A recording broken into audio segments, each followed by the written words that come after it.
Hey everyone, it's Marnie here for another Sunday video for Earth Heart Healings and Energy Healer's Guide to Spiritual Awakening.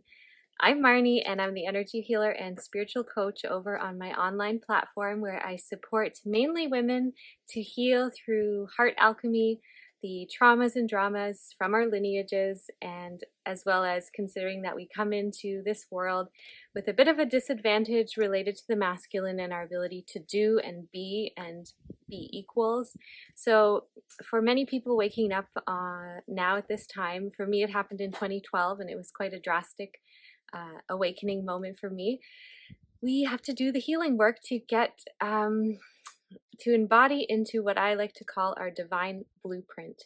So the version of us that is trauma-free and able to express in our fullness in the moment, the way we want to express, the way we want to live, which includes all of the lower chakra stuff. So the root chakra is about financial sovereignty, our ability to feel safe and independent and grounded on the planet, as well as have our community surround us, because humans naturally live in connection with other humans.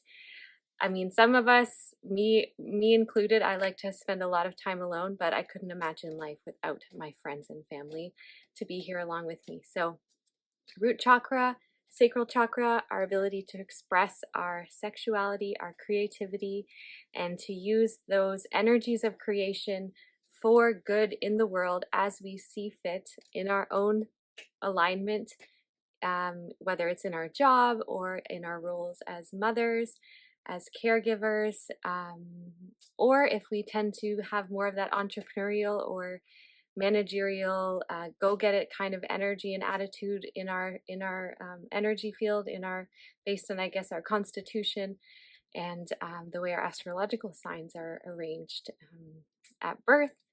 Maybe you're using your creative energy to run a business or be the center of some type of constellation of energy that allows you to devote your life to this world. So that is our sacral chakra. And the third one is our power center. So this is the one where I find myself working quite a bit at this moment. Yesterday, I'm currently living in Costa Rica, and a lot of things are, new to me. One of them is the fact that we use gas stoves and we have to change the propane tanks. So I had to do that myself for the first time yesterday, and I was kind of nervous about it. It took me 2 weeks to actually do it. So where I work, it includes meals, so I wasn't like super out not having a stove for 2 weeks, and it's my own doing. Plus, I like to eat a lot of smoothies, which doesn't require cooking. But still, 2 weeks is a long time to go without a working stove. And when I was able to drive into town with the propane tank and change it, what color did I get in return? Can you guess? The propane tank was yellow. And as soon as I saw that, I was like, okay, I'm doing it. I'm getting it.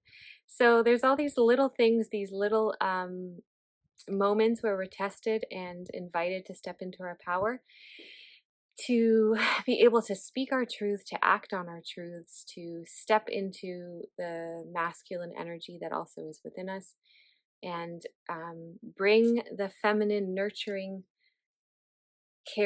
caretaking, compassionate, space-holding energy into a space of empowerment,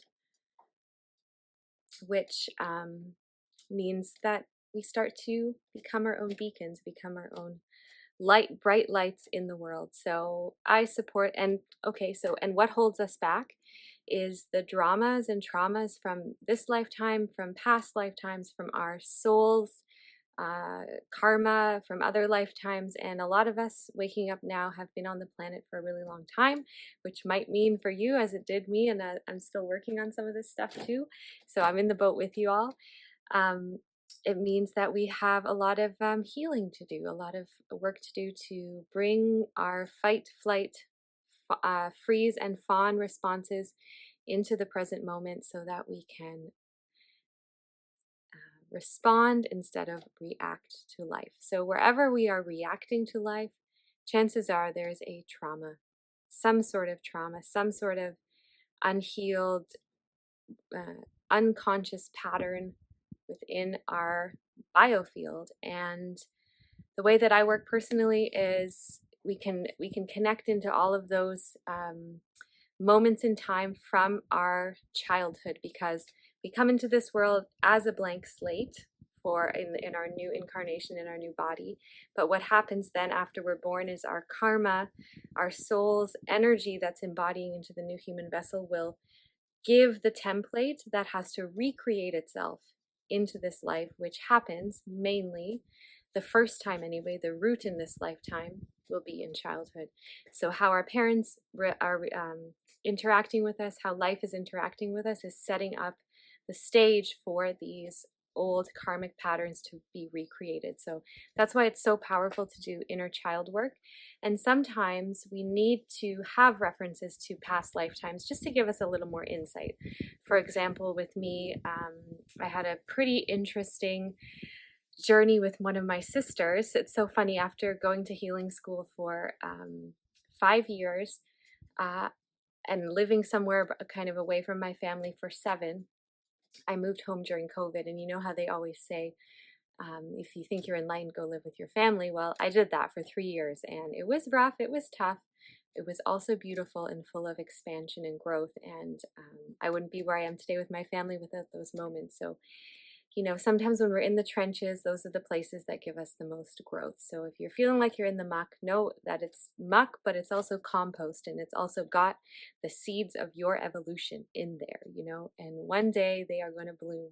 And without these moments of difficulty, we don't get the expansion, because right now we live in duality, and this is how the world is laid out for our growth, for our benefit.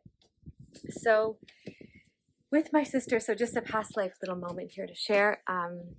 Oh yeah, backtracking just slightly. So when I moved home and was with my family for some time, I began to laugh a little by the end of it, because I was like, you know what? I really feel like I did a good job with my parents, and I don't have a lot of things that I'm holding on to. It seems pretty much in the present moment, and I'm grateful for that. But then I would laugh, because I'm like, but I have one sister where we just hit landmines all the time, and why, you know, and why it's so interesting to have, you know, a lot of the healing work having to do with one of my siblings as opposed to the more traditional family stuff. But what ended up being was a past life came through where we had memories of being left-hand path priests, and it was a lot of hierarchical, a lot of passive aggressive anger, because I was the one in the power role and she was my protege, and I guess the relationship just was never really that lovely. So we're still working on that now, and now we work for the good side.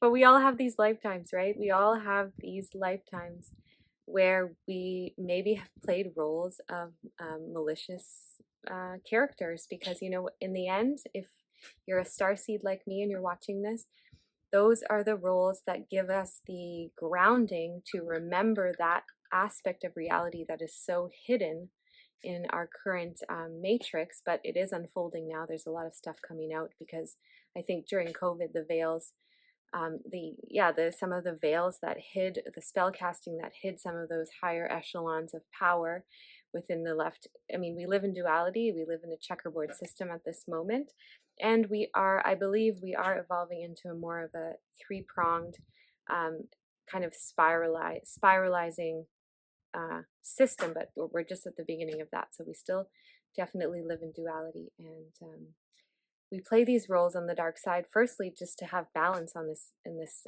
plane of existence, and also to be able, if you happen to be someone who's here to help the ages shift and evolve for the benefit of staying in an organic human vessel, because we have a whole cohort of humans, well, starseeds and light workers and advanced souls here to anchor in a more organic version of consciousness, or to stay grounded within that organic evolution, because there is such a rollout plan for artificial intelligence to take over a lot of our naturalness, and our divine blueprints come from God. And so a lot of us are here to maintain those blueprints in their integrity, or to try our best to hold down that timeline for the for the health and wellness of the human species. And it's exciting times, right? Because at the end of the day, this is a simulation, and you know, it is organic. It is, the earth is alive with the elements, and this is a beautiful simulation, a majestic, divine, biological simulation that we're here to help humans stay in alignment with planet Earth. Or at least that is my particular soul mission, or what I feel I'm here to do.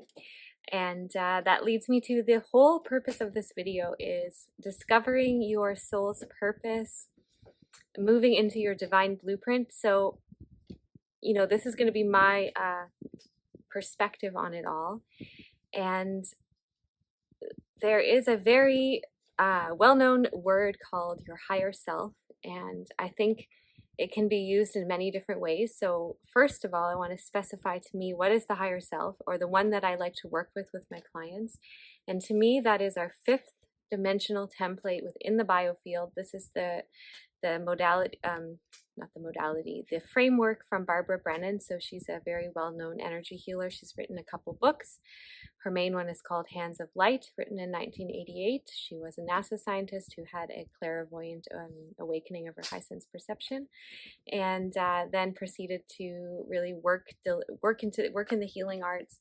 And she wrote some amazing books. So that's one of the books that I was given in my training. And inside of that framework in the biofield, most of you probably know about the chakras, which I spoke on earlier, but the lesser known aspect of our biofield is the fact that we have layers of energy and vibration in our biofield. And if you hold your arms out like this, you're going to hit the seventh layer of your field, and it's a bit like the Da Vinci Man, you know, with the circle around him. This is our typical energy field. Now, there is this understanding that we are infinite beings, and that our energy really never ends. It's what's the word? Infinite. It's infinite. We are infinite, and so, but still, our ego, our human ego, I like to consider the seventh layer of our field to be kind of an encapsulation of our human identity in this life, related to our physical form. So the fifth layer of that, so 5, 6, 7, 5, 6, 7, but related in our energy field. So they're going to be, you know, kind of moving outwards. And now I'm getting out of the screen, but have different vibrations, have different jobs, different purposes. And the fifth layer is all about, it's who we are. It's a template, like a blueprint of a house, but it's a blueprint of our physical expression, and also our emotional and mental expression.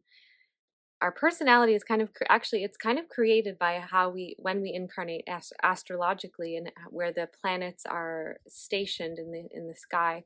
It creates a certain grid as we come through into this particular matrix. And I actually have a memory of traveling through a wormhole into my mom's belly. That was my first awakening memory. So I believe that that's how it works, based on personal experience of really being an atheist at the time, and having very, very big visual activation while in a Vipassana retreat.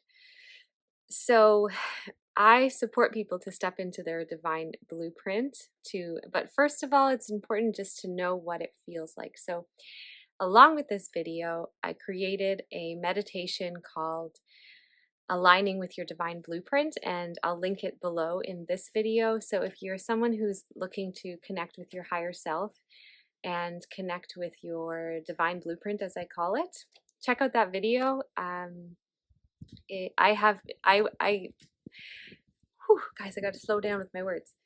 I just went through a huge childhood trauma reactivation, and I did a lot of healing work to get through it.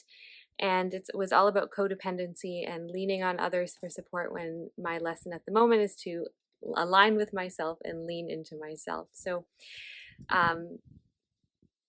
I used a lot of meditations that I just searched on the internet for connecting with my higher self, connecting with my life purpose. And so I wanted to create one for you guys. And what it's going to align you with is your naturalness, without the dramas and traumas that are stuck in our nervous system that cause us to kind of deviate from our authenticity and have coping mechanisms, coping strategies, ways of relating to the world that kind of shift us out of alignment with our true self. And those are all places to have extreme compassion for how we act and how we're created, because really they were just ways of dealing with the reality of the world when we were children, and they are what are required to heal and understand what we're required to heal and understand in order to step into our divine blueprint.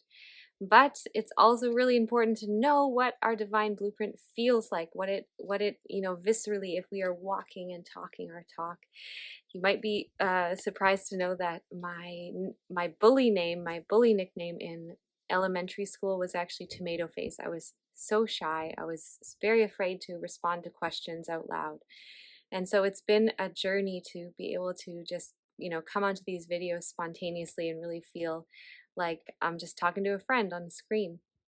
And so, um, yeah, so where that's kind of just a nudge to wherever your difficulties are, wherever your stuckness is, wherever you're really ultra, where you're ultra sensitive or ultra insecure, or where you find extreme difficulty in life. Those are usually the places where you're going to have the most growth, and it also creates a bit of a boomerang in your energy field. So if something's holding you back and you're playing super super small, or you get super super triggered, as you start healing that, it's going to go boom, and it's going to bring you into like a really empowered version, the opposite and equal version of that expression.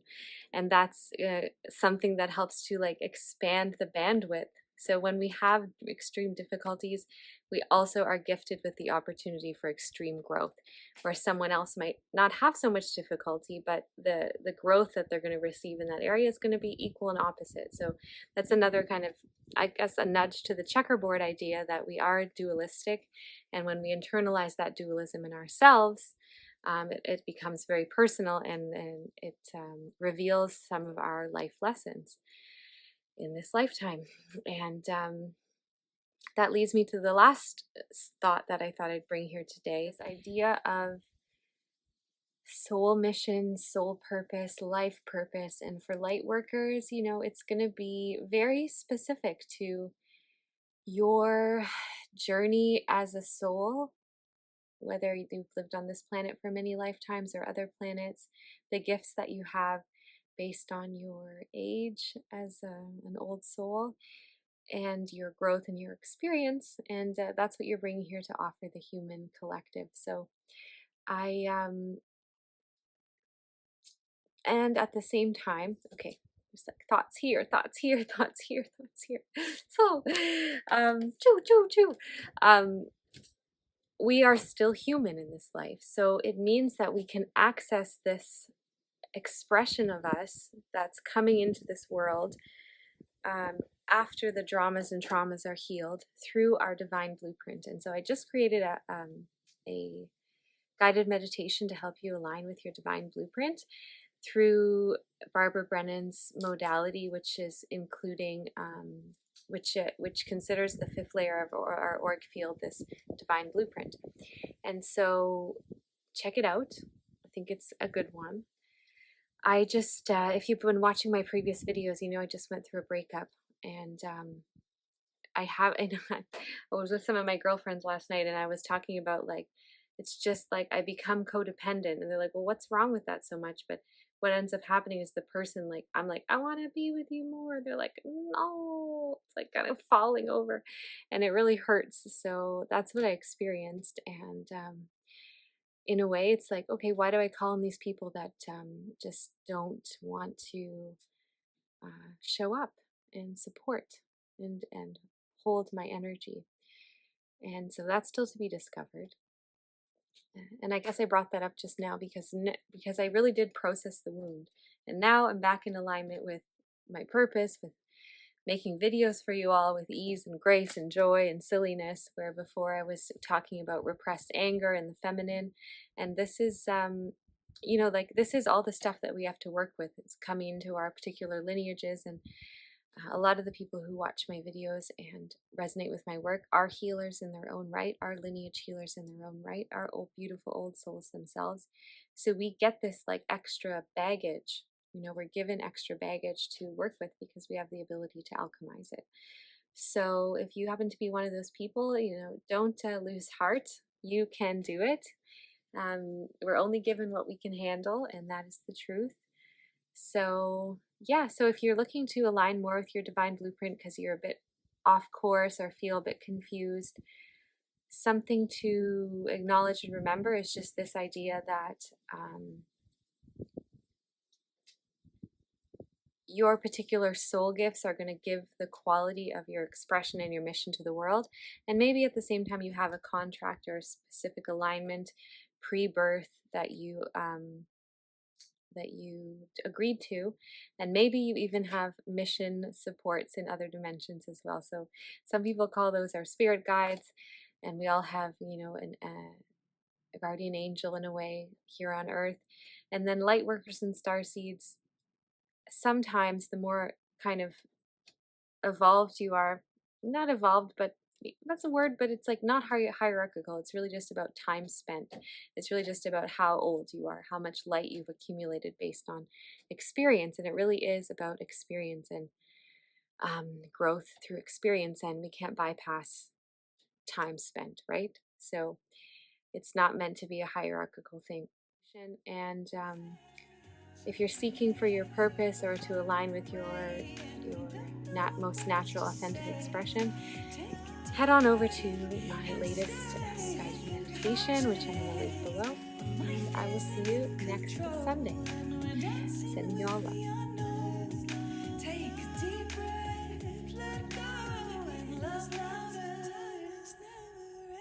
Sacred